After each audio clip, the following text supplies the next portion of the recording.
Uttarakhand post office फर्जीवाड़ा मामला, फर्जी डॉक्यूमेंट से हासिल की थी नौकरी, मामले में 6 लोगों पर केस दर्ज।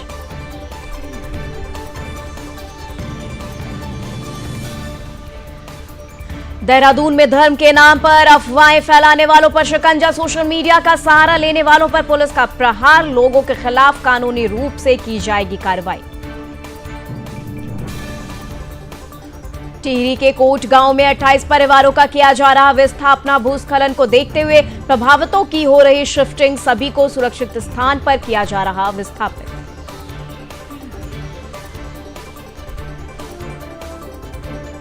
रेलवे का प्राइवेटाइजेशन नहीं होने देंगे, ऑल इंडिया रेलवे फेडरेशन की चेतावनी।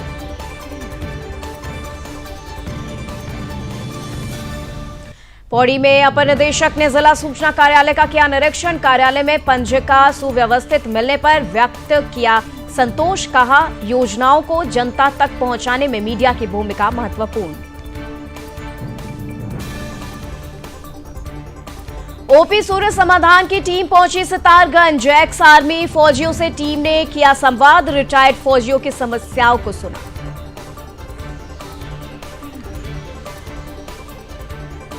नरेंद्र नगर में श्री कुंजापुरी पर्यटन और विकास मेले की शुरुआत, मेले में दूसरे दिन खेलों का शुभारंभ, छात्र छात्राओं के नाम रही दूसरी सांस्कृतिक संध्या।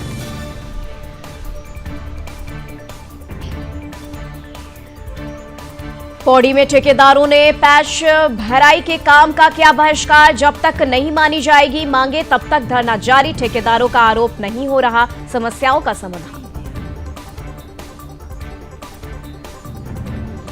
मसूरी में प्लास्टिक बैग को लेकर कार्रवाई जारी, मसूरी पिक्चर पैलेस से लढौर बाजार तक कार्रवाई, लोगों ने प्रशासन द्वारा की जा रही कार्रवाई का किया विरोध। रुद्रप्रयाग में मंदाकिनी नदी से निकला अज्ञात व्यक्ति का शव, सूचना मिलते ही मौके पर पहुंची एसडीआरएफ की टीम, आगे की कार्रवाई में जुटी पुलिस।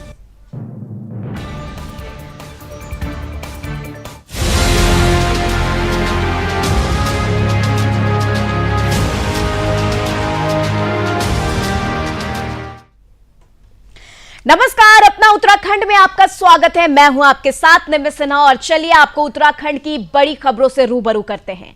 सबसे पहले खबर देहरादून से है, जहां देहरादून से इस वक्त की बड़ी खबर, साइबर अटैक से बाहर निकलने की जद्दोजहद अभी भी जारी है। जहां आज आईटीडीए शुरू करेगा सभी वेबसाइट का ट्रायल, 90 से ज्यादा सरकारी वेबसाइट और मोबाइल बंद हैं। समाधान निकलने में राज्य और केंद्र एजेंसियां जुटी हुई हैं। फिलहाल स्पष्ट नहीं कहा जा सकता है कि साइबर हमला, स्कैनिंग करने में जुटी जांच एजेंसियां, सरकार का डेटा सुरक्षित है, ये बातें सामने आ रही है। सरकार का डेटा सुरक्षित है, जांच एजेंसियां लगातार इस पर काम कर रही हैं। फिलहाल बता दें आपको, साइबर हमला, स्कैनिंग करने में जुटी हुई है।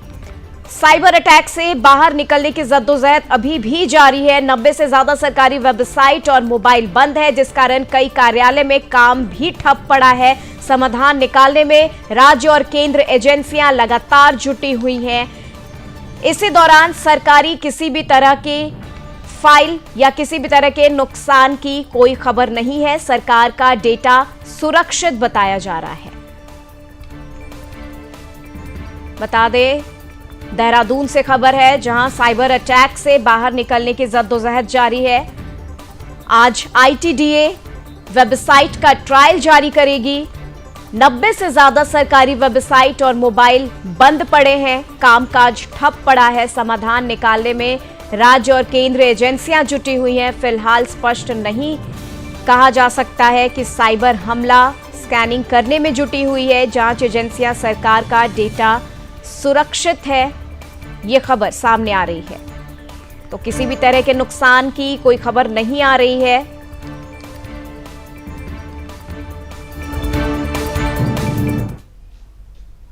चलिए इसी के साथ खबरों में आगे बढ़ते हैं और उत्तराखंड में समूह ग के 751 पदों पर निकली भर्ती, यूकेएसएससी की तरफ से ये भर्ती निकली है। 11 अक्टूबर से ऑनलाइन आवेदन कर सकते हैं। 19 जनवरी 2025 को परीक्षा की जाएगी आयोजित। वहीं 19 जनवरी को लिखित परीक्षा की अंतिम तारीख तय की गई है। तो बता दें आपको, 19 जनवरी 2025 को परीक्षा आयोजित की जाएगी। ये तारीख सुनिश्चित किया गया है। उत्तराखंड अधीनस्थ सेवा चयन आयोग ने प्रदेश में समूह ग के 751 पदों, स्वागती के 5, मेट के 267, कार्य पर्यवेक्षक के 6, आवास निरीक्षक के 1 पद के लिए ये भर्ती होगी। आवेदन में संशोधन का मौका 5 से 8 नवंबर के बीच मिलेगा। भर्ती परीक्षा की तिथि 19 जनवरी तय की गई है। आयोग के अध्यक्ष GS मार्तोलिया ने बताया है कि सभी भर्तियों को पूर्ण पारदर्शिता के साथ आगे बढ़ाया जा रहा है। सभी जरूरी सुरक्षा इंतजाम अपनाए जा रहे हैं।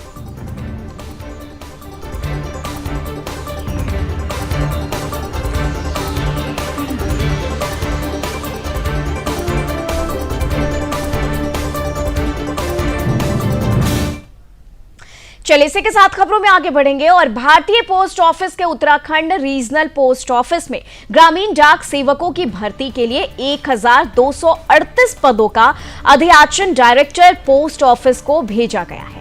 यही नहीं, जिस पर अभ्यर्थियों को चयन भी कर लिया गया है, लेकिन चयनित अभ्यर्थियों के दस्तावेज जांच में तमाम गड़बड़ी के मामले सामने आ रहे हैं।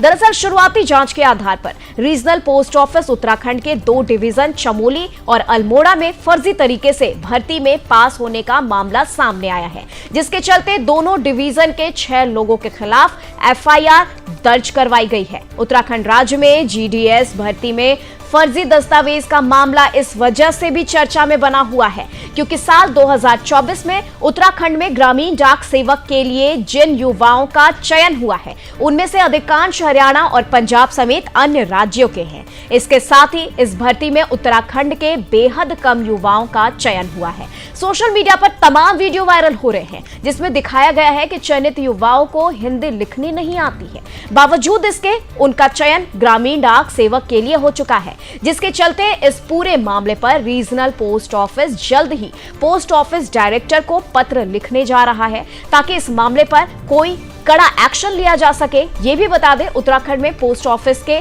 कुल 7 डिवीजन हैं, जिसमें अल्मोड़ा, चमोली, देहरादून, पिथौरागढ़, नैनीताल, पौड़ी और टिहरी डिवीजन शामिल है। इसके साथ ही इन सभी डिवीजन के तहत प्रदेश भर में कुल 2736 पोस्ट ऑफिस संचालित हो रहे हैं। हालांकि साल 2016 की बात करें तो पहले डिवीजन स्तर से ही ग्रामीण डाक सेवकों की भर्ती की जाती थी, लेकिन साल 2016 के बाद भारत सरकार ने इस प्रक्रिया में बदलाव कर नेशनल स्तर पर भर्ती करने की प्रक्रिया शुरू कर दी। लिहाजा साल 2016 के बाद पूरी तरह ऑनलाइन माध्यम से ही भर्ती की जा रही है, जिसमें 10वीं पास मार्कशीट के आधार पर मेरिट बेस युवाओं का चयन किया जा रहा है।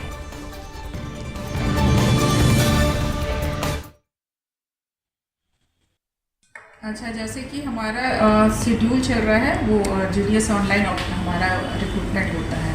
तो अभी तक जनवरी 23 में शेड्यूल 1 हुआ था, स्पेशल साइकिल मई 23 में हुआ था और शेड्यूल 2 जो था जुलाई था। इसमें हम लोग ऑनलाइन लोग अप्लाई करते हैं GDS के लिए और जिसके बेसिक क्वालिफिकेशन है 10th पास और उसके मार्क्स के बेसिस पे हमारा रिक्रूटमेंट होता है। तो जब ये लोग ऑनलाइन अप्लाई करते हैं तो हमारे जो सिस्टम है उसमें ऑटोमेटिक सिलेक्शन हो जाता है क्योंकि उनके बेसिस पर जो भी उन्होंने मार्कशीट डाला है 10th का, उसके बेसिस पे सिस्टम में ऑटोमेटिक सिलेक्शन हो जाता है। तो इसमें हमारा कोई मैनुअल कोई इंटरवेंशन नहीं रहता, मतलब ह्यूमन इंटरवेंशन नहीं रहता है। तो फिर उसके बाद जो प्रक्रिया होती है कि जब उनका ऑटोमेटिक सिलेक्शन हो जाता है तो उन्हें मैसेज जाता है, जो भी कैंडिडेट है जिनका सिलेक्शन होता है तो उनको बुलाया जाता है। तो फिर वो दो स्टेज पे उनका वेरिफिकेशन होता है। एक वो अपने हिसाब से अपने जहाँ के भी नज़दीकी बाहरी लोग भी अगर जैसे वो पंजाब हरियाणा या जहाँ से भी आ रहे हैं तो उनके वहाँ के डिविजनल ऑफिस में जाके वो लोग उसका वेरीफाई कराते हैं कि उनके पास जो भी डॉक्यूमेंट्स है वो लेके जाते हैं।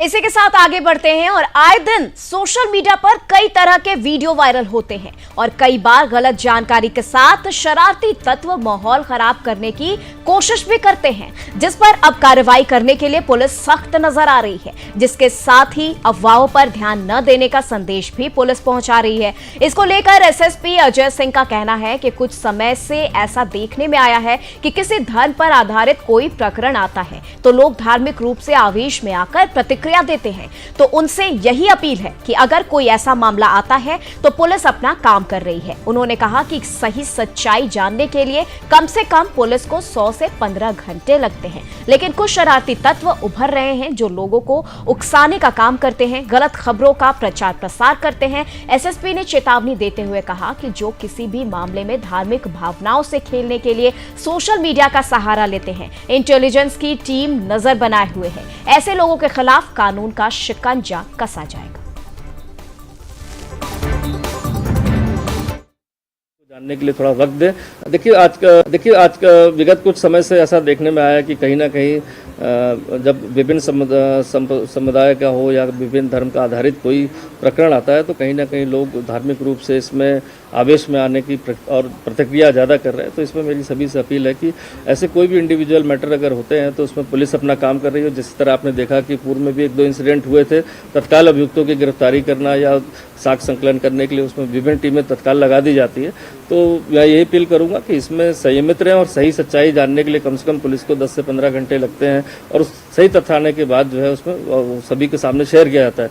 लेकिन ये अभी देखा जा रहा है कि कुछ लोग इसमें शरारती तत्व ऐसे उभर रहे हैं जो कहीं ना कहीं धर्म के नाम पर इसको लोगों को उकसाने का काम करते हैं। आजकल देख रहे हैं कि सोशल मीडिया हो, चाहे वो उनके अपने पर्सनल व्हाट्सएप ग्रुप या अन्य ग्रुप बने हुए हैं जिस पर वो गलत खबरों का प्रसार करते हैं, जिससे आम आदमी को पता नहीं चल पाता कि घटना क्या हुई है और उस आक्रोश में आकर वो कहीं ना कहीं जो है लॉ एंड ऑर्डर की स्थिति उत्पन्न होती है। तो मैं सभी से अपील भी करूंगा, कोई घटना होती है तो उसकी सच्चाई को जानने के लिए थोड़ा वक्त दें।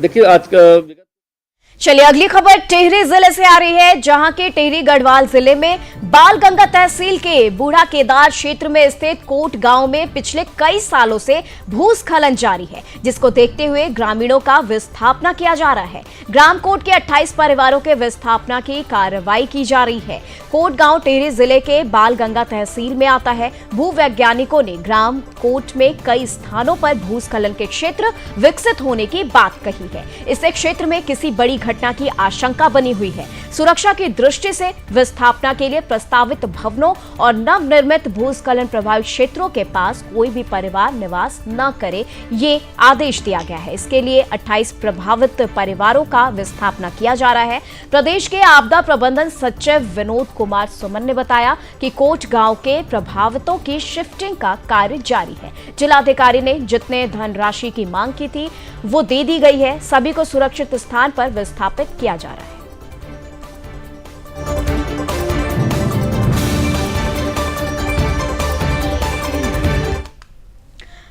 और अगली खबर लाल कुआं से, जहां ऑल इंडिया रेलवे फेडरेशन के राष्ट्रीय महामंत्री शिव गोपाल मिश्रा बीते शुक्रवार को उत्तराखंड के काठगोदाम रेलवे स्टेशन पहुंचे। यहां रेलवे यूनियन से जुड़े कर्मचारियों ने उनका भव्य स्वागत किया।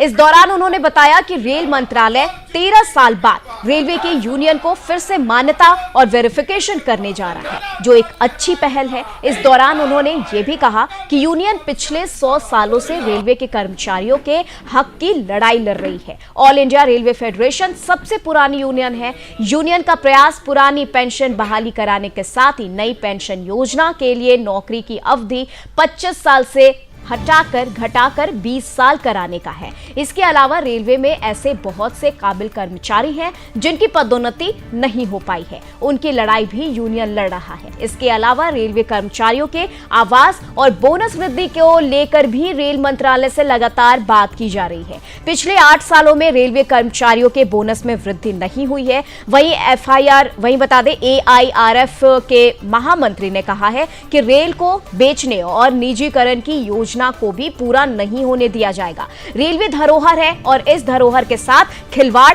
नहीं होने देंगे। जरूरत पड़ी तो रेल चक्का जाम किया जाएगा। जब तक ऑल इंडिया रेलवे फेडरेशन जीवित रहेगा, रेलवे का निजीकरण नहीं होने देगा।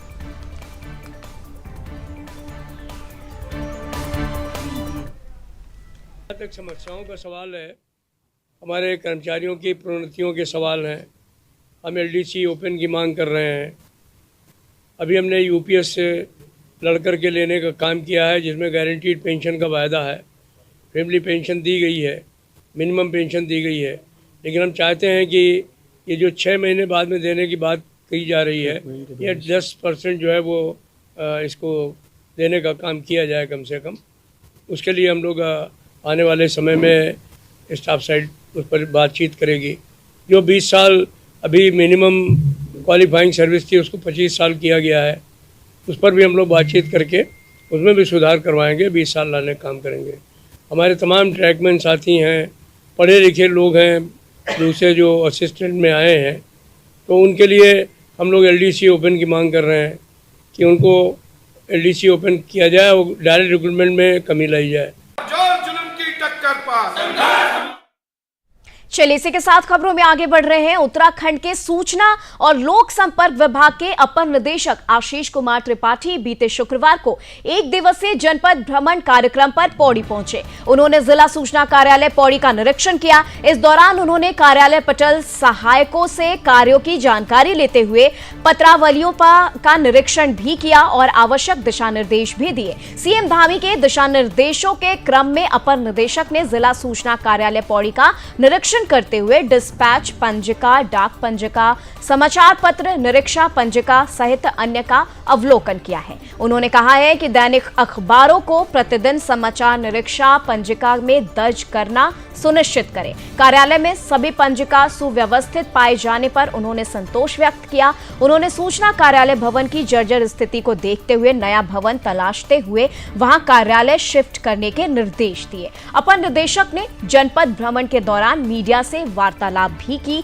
मीडिया से बातचीत के दौरान उन्होंने कहा कि सरकार द्वारा चलाई जा रही विभिन्न जन कल्याणकारी योजनाओं को जनता तक पहुंचाने में मीडिया की महत्वपूर्ण भूमिका है।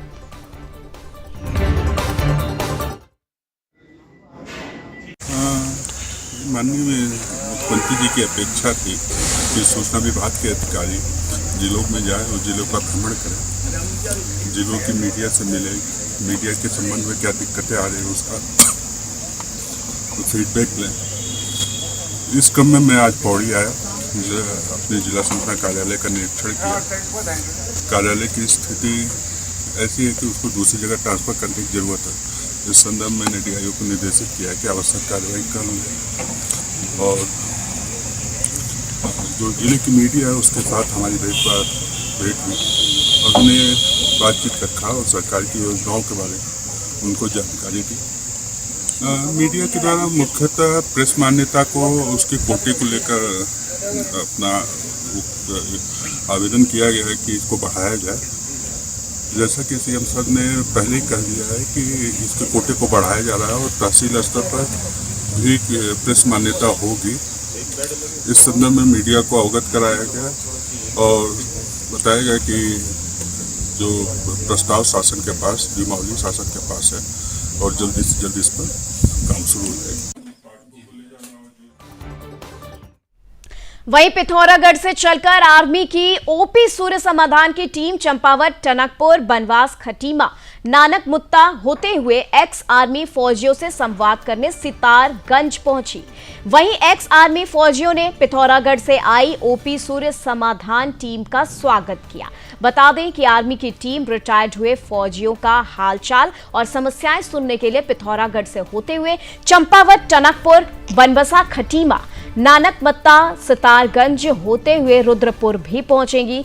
साथ ही इसके टीम द्वारा पिथौरागढ़ से रुद्रपुर के बीच में पड़ने वाले विभिन्न शहरों में रह रहे रिटायर्ड फौजियों के समस्याओं को सुना जाएगा। उनकी समस्याओं को सुनने के बाद उच्च अधिकारियों के समक्ष रखने की बात कही गई है, जिससे रिटायर्ड फौजियों को किसी बात की समस्या ना हो सके।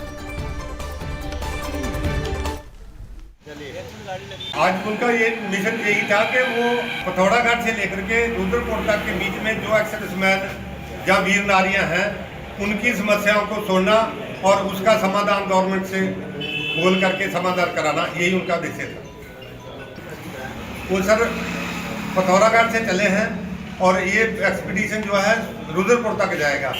रुद्रपुर से उनकी वापसी फिर पिथौरागढ़ की है और उनका मिशन यही है कि जो एक्सर्विसमैन रिटायर हो चुके हैं उनका क्या हालचाल है, उनकी ज़िंदगी कैसी है और उनको कोई समस्या है तो उसका हल उनको ढूंढ करके उसका हल कराने के गवर्नमेंट से अप्रोच करके तो उसको हल करने के लिए यही उनका मेन है। ऐसा ये जो आज हमारी साइकिल एक्सपीडिशन आई थी पिथौरागढ़ ब्रिगेड से लोग आए थे, चल करके वहाँ से चंपावत, टनकपुर, खटीमा, बनबसा, सितारगंज गिरचा डुंगरपुर तक उनका जो है पड़ाव है और वहाँ से वो वापस होंगे। और उनका जो मेन उद्देश्य वो ये है कि जो भी जिस ग्रुप के लिए इंडियन आर्मी से जो भी जो है सैनिक पूर्व सैनिक बन के आए हैं, जो विडोज हैं हमारी, जो ये नारियाँ हैं, उनकी कोई समस्या है या कोई कॉमन बात है तो वो यहाँ से नोट करके ले जाएंगे और उसको उसके बाद जो है वहाँ पर आगे फॉरवर्ड करेंगे। फॉरवर्ड करने के बाद वो बता देंगे कि वह ये समस्या है। तो उन्होंने बताया कि हमने जो भी पॉइंट है हमने कुछ पॉइंट उन्हें लिख के दे दिए। उन्होंने कहा कि और कोई पॉइंट होता है व्हाट्सएप के तो हमें ले सकते हैं। तो इस प्रकार से वो सब समस्याओं को लेके जाएंगे और उसको आगे बढ़ाएंगे। बहुत अच्छा लगा कि हमारे कितने सैनिक जो है आए, कभी हम भी उनकी तरह जाया करते थे और दौड़ते थे और साइकिल एक्सपीरियंस वगैरह करते थे। तो मेरी हिसाब से बात भी मैंने कहा मैं भी किस समय आता तो हमने कहा आते रहिए तो इससे हमारी यादें भी ताज़ा हो।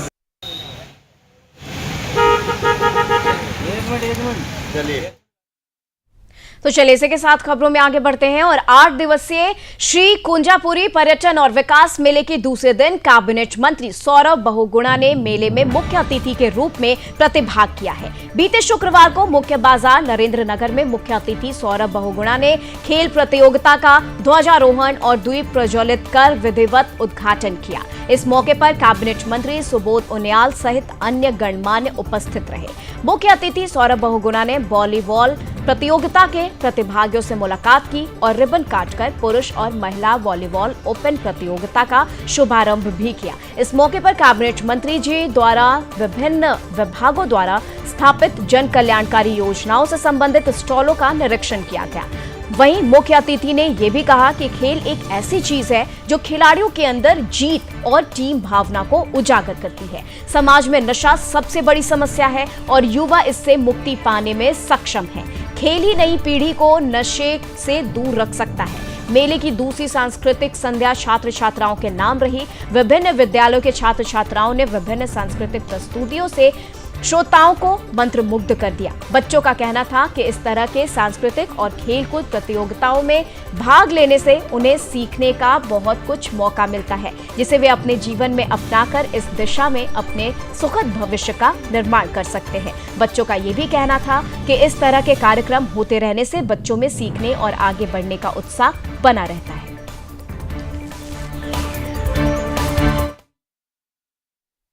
ऐसे ही हमें मतलब विभिन्न ऐसे हमें अपने विद्यालयों से अपने सांस्कृतिक प्रोग्राम लाने चाहिए जिनकी वजह से हम बहुत आगे जा सकते हैं जीवन में। जैसे यहाँ पे बहुत सारे बच्चे खेल कूद में भी बहुत ज़्यादा आगे मतलब बहुत आगे तक गए हैं, जिनकी वजह से उनका जीवन भी सुधरा है।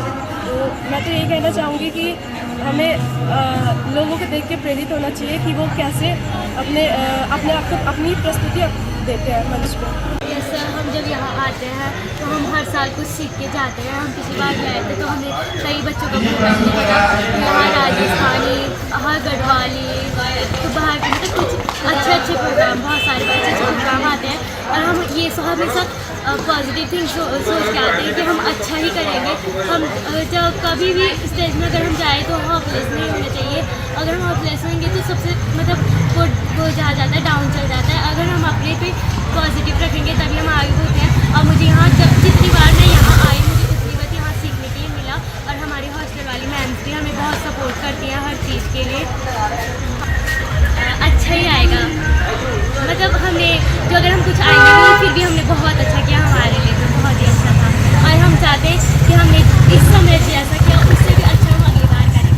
हमारे लिए बहुत प्रेरणादायक है क्योंकि यहाँ इस मेले में कई स्कूल जो है हमारे सामने आकर सभी प्रतिभाग करते हैं, जिनसे हमें कई संस्कृतियाँ कई चीज़ें सीखने को मिलती हैं। मुझे तो बहुत पूरा उम्मीद है कि हमारे स्कूल यहाँ पे अच्छा करेगा क्योंकि सभी स्कूल इतना अच्छा कर रहे हैं, उन्होंने इतना अच्छा किया है कि हम कर लेंगे।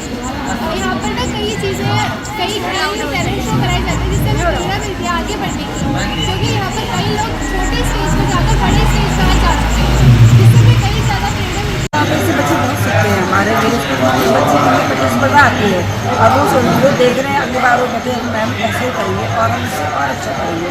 तो हमें अपने बच्चों को प्रतियोगिता में कराना चाहिए, इससे बच्चे आगे बढ़ते हैं, उनमें अनुशासन भी रहता है और वो उनमें टीम भावना का भी विकास होता है। बच्चे टीम वर्क करते हैं तो उनमें टीम भावना का विकास होता है, मानसिक शारीरिक सभी तरह का विकास होता है।